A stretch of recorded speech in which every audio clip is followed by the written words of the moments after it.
everyone, it's Emma, and today I'm doing a spoiler-free review of Shatter Me by Tahereh Mafi. I am currently rereading this trilogy for the first time in a while, definitely the first time since I joined BookTube. And I'm rereading it because, if you didn't know, the next installment in the series, Restore Me, is coming out in like a little over a week. It's coming out really soon. And it had been so long since I read these books, and I love these books, and I'm so excited for Restore Me that I decided to quickly reread the 3 books that are out. So I read Shatter Me. I'm currently reading Unravel Me, and then I will hopefully read and finish Ignite Me. And then I shall be all ready, and the story will be fresh in my mind, and I'll be just fangirling hardcore. Anyways, Shatter Me by Tahereh Mafi is the first book in what was a trilogy, which is now being extended into a full series. It's a dystopian. We follow this girl Juliet, who's about 17 years old, and at the start of the book, she has been in this terrible asylum for almost a year, I think. Her whole life she has been mistreated and hated, and the reason for that is because she has the power to hurt and kill people just by touching them. You don't know why, she can't control it, and then one day she's kind of offered a dealio with the corrupt government, which is called the Reestablishment. They offered to take her out and make her into a weapon for them. The thing about this series is that what the plot is at the beginning of the first book is very different from what it is later in the series, which I guess is the case with most series, but it's almost hard to give a summary because I know so much about this series. So keep in mind that I'm doing this review having read the first book 3 times and having read the whole series a couple times. The first time I read this book, I enjoyed it. It pulled me in. I was sucked into the drama of the series. I was ready to know what happened to the characters, but having read the other books, this one is definitely my least favorite of the series. The biggest reason for that for me is that the main character, Juliet, is very frustrating in this first book. I don't approve of the way she reacts to things and the way that she jumps to conclusions, but at the same time, probably my favorite thing about this series is Juliet's progression and the way she changes over the course of all 3 books. So for that to be the case, she has to have a starting point. She has to start as a very flawed character so that she can get to the place that she is and have the really amazing character development that she does have over the course of the books. I say that to say that if you read this first book and you were kind of like, I don't know, it wasn't my favorite, if you were unsure about it, I give you the gentle push to continue the series. It might be helpful to go into this first book or to think about this first book as everything is not as it seems. The way that you view the characters and the opinions that you have of them is definitely going to be different by the end of the series as it is in this first book. When I read this series, I was already spoiled for a lot of what happens, and I think in a way that might have improved the reading experience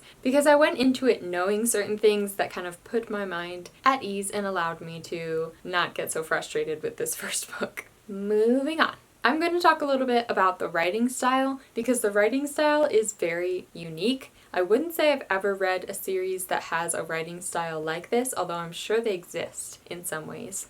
Tahereh Mafi wrote these books with so much embellishment. It's very poetic. It's not meant to be taken literally. For example, she'll say things like, the ceiling broke open or my knees cracked, and she doesn't mean that literally is happening. It's actually more of an emotional thing, which for some people may not be a reason to like this book, but for me, I loved it. I'm always here for like super poetic, almost nonsensical writing. It's also written as first person from Juliet's point of view, which means that as Juliet changes so much over the course of these books, the writing style also changes a lot over the course of the books. Don't yell at me for bending the pages back, guys. In the beginning, there's a lot of pieces that are actually scratched out, as if Juliet is censoring herself. She often censors her darkest thoughts.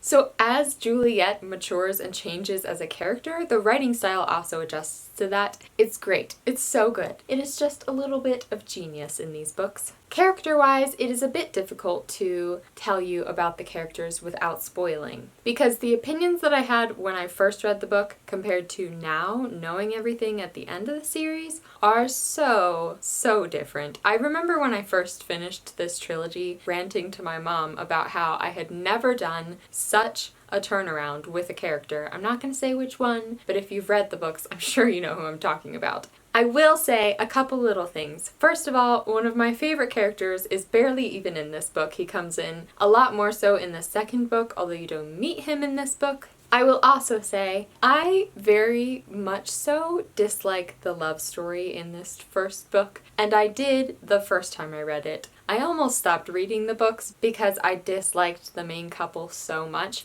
but then I spoiled myself and then I continued reading. So, if you didn't like the couple, if you didn't like the romantic dynamic in this first book, don't worry, you're not alone. Another kind of random thing that I like about these books is that for dystopian, there's a lot of focus on beauty and hope. In general, I'm not a big fan of dystopian because they are often really flat and gray to me. It's just not my favorite genre. But for me, this one really is the exception to that. I just found that there was a lot of humanity involved, despite the fact that the government's fallen apart and that the world is supposedly kind of ending. The people were very realistic in the sense that they still had hobbies and things that they liked. They still had artistic abilities, they still had strengths and weaknesses, and I loved that. I appreciated it so much in a dystopian. And lastly, I'm just going to read an excerpt to give you an idea of what the writing style is like. This is not spoilery, it has no context whatsoever, so don't be worried.